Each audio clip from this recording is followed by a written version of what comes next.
Stop sweating in the back seat. If your GMC Acadia's rear AC isn't working, here's what you can try before heading to the shop.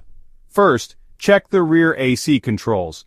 Sometimes, they're accidentally turned off or set to heat instead of cool.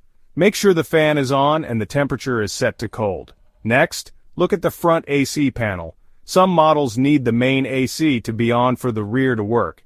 If you see a rear lock button, make sure it's not pressed. Still no cool air? Check under the seats for blocked vents. Bags, toys, or even floor mats can block airflow. Clear anything blocking those vents. If the air is blowing but still warm, there might be a problem with the AC refrigerant.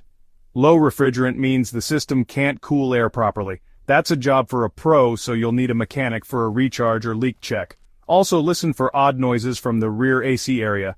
Clicking, rattling, or no sound at all might mean a broken blower motor. That needs a professional too. Remember, simple checks can save you time and money. If these quick fixes don't help, it's best to visit a trusted mechanic. Stay cool and safe out there.